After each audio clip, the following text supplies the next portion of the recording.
Hello mga bossing! Welcome back sa my channel.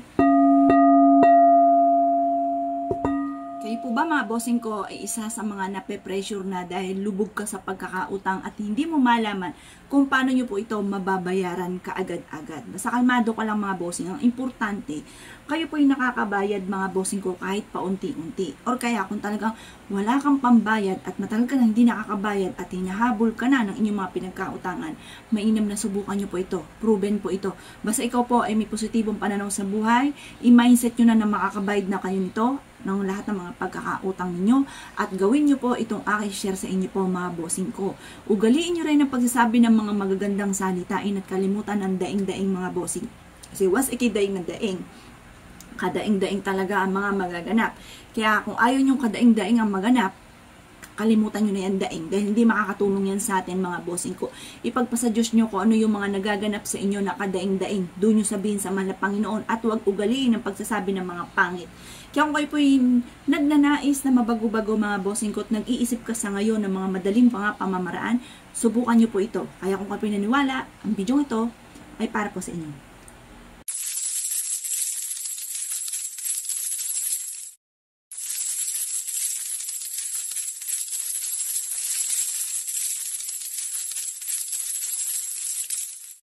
Ito pa mga bossing ko ha.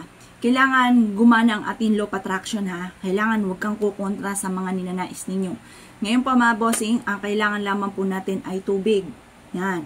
At ganun din mga bossing ko ang asin. Kailangan din po natin ng papel. Yan. Ngayon po, isusulat nyo po dito mga bossing ko ang pangalan ng mga tao na nagiging dahilan kung bakit nape-pressure ka mga bossing ko. At kung kani-kanino kayo may mga pagkakautang. Halimbawa mga bossing ko, isulat niyo po muna dito. Ako ay si Apple. Apple Pagyo. Yan. Tapos, ilagay niyo po dito. Makakabayad na ako sa lahat ng aking mga pinagkakautangan. Yan. Ngayon, yan, malabo lang ballpen ko. Pagtapos, sulat nyo po dito kung kani-kanino kayo may utang. Halimbawa, may utang ako kay Mira. 100k. Halimbawa lang po ito. Makakabayad agad ako kay Mira sa aking utang at hindi na ako mangungutang pang muli sa kanya dahil magkakaroon ako ng maraming pera. Ganoon ang mga pag-wish mga bossing. Ayan, basta ilista nyo na lahat kung kayo may mga pagkakautang mga bossing. Pagtapos nyo na po kayong magsulat ng kung kani-kanino, kung marami po yan mga bossing, back to back mga bossing ko sa papel. Ngayon, mag-wish po kayo, hawak nyo ito, nakarap pa sa gawin silangan na.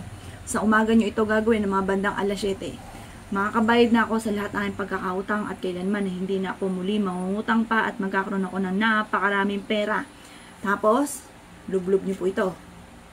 At pagkatapos, ito yung asin natin. Asin. Yan.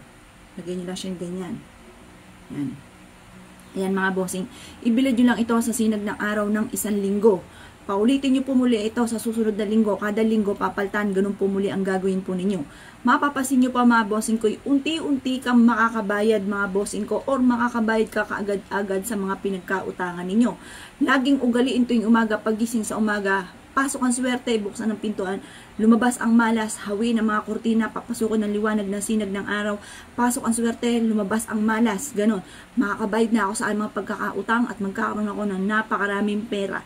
Ganun po, ugaliin nyo po mga bossing. Ito po, mapapasin ninyo na kayo po inas magiging magaan yung daloy ng swerte, yung mga swerte na dati napakailap, ang swerte mismo ang lalapit sa inyo at mapapasin ninyo, makakabayad ka na sa lahat ng mga pagkakautang ninyo. Nako mga bossing, huwag kang mag-alala. Pinagdaanan ko rin po yan at ako ay nakalusot sa ganyang mga sitwasyon at ito lang po ang aking pong dinagdag sa buhay po namin mga bossing.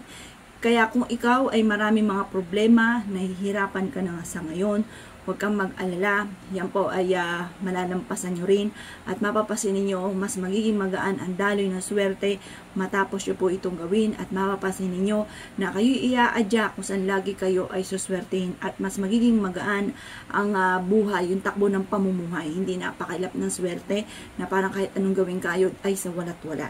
Kaya kung kayo pinaniwala at nais po itong gawin, lumarga na po kayo, proven po ito na napakaswerte.